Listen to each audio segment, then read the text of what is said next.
முன்னாடி சீலுங்க. நான் சார்ஜ் போட்டேன். என்னடா சொல்கிறேன், முறுக்கு கூட அம்மா இங்கே வச்சுருக்காங்க. வாங்க ஒரு நவத்து போல். நேற்று வந்து இட்லிக்கு மாவு ஆட்டும் போது இந்த முறுக்கு போட்டாங்க. அந்த அதுலேயும் நம்ம முறுக்கு போடலாம் அப்படிங்கிறது வந்து நல்லா முறுமுறுன்னு தான் இருக்குங்க. இது வீடியோவை போட சொன்னேன், போட்டாங்களான்னு தெரியல.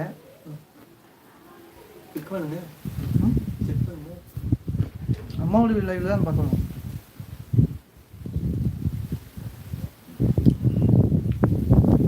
பிரபாதேவி என்ன அவங்களுக்கும் வணக்கம் சொல்லியிருக்காங்க நம்ம மீனா சிஸ்டர்.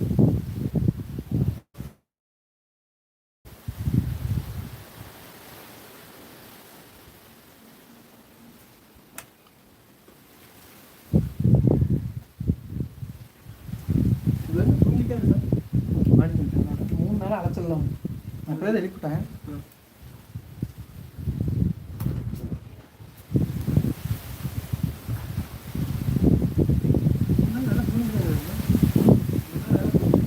அப்புறம் மத்தியானம் வந்து நார்மலாக எடுத்துட்டாங்க.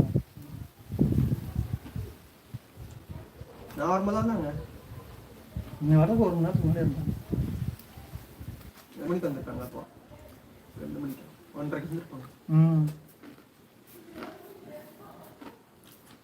லைவில் உள்ள எல்லாருக்கும் சாப்பிட்டீங்களா அண்ணா அப்படின்னு சொல்லி கேட்டிருக்காங்க. சிஸ்டர் எங்களுக்கு தோசை ரெடி ஆகிட்டே இருக்குது மீனா சிஸ்டர், வாங்க சாப்பிட்லாம். அதுவாக முறுக்கு சாப்பிட்டுருக்கேன், வாங்க முறுக்கு சாப்பிடலாம்.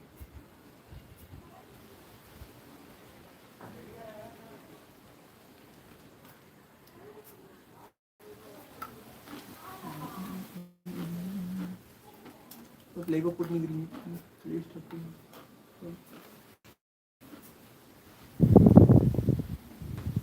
என்னது அது வந்து ஹைலைட்.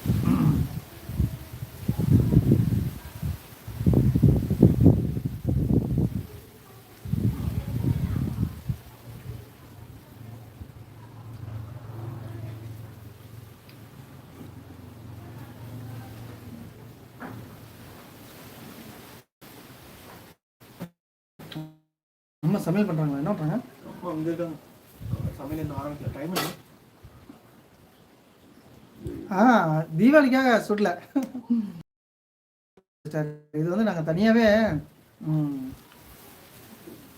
எப்போ நேற்று மாவாட்டணும். மாவாட்டும் போது பார்த்திங்கன்னா இந்த மாவில் முறுக்கு போட்டு நம்மளால் முதல்லாம் அடிக்கடி நாங்கள் போடுவோம். இன்றைக்கி இது போட்டு பார்த்தோம், அதே மாதிரி நல்லா இருக்குமா அப்படின்னு பார்த்தோம். அதே மாதிரி நல்லா சாஃப்டாக வந்துருக்குது, நல்லா அருமையாக இருக்குது. கூட வந்து என்னென்னு கேட்டிங்கன்னா கடலை மாவு, கடலை இருக்குல்ல, பொட்டுக்கடலையை அரைச்சி போட்டிங்கன்னாவே போதும், சூப்பராக இருக்கும்.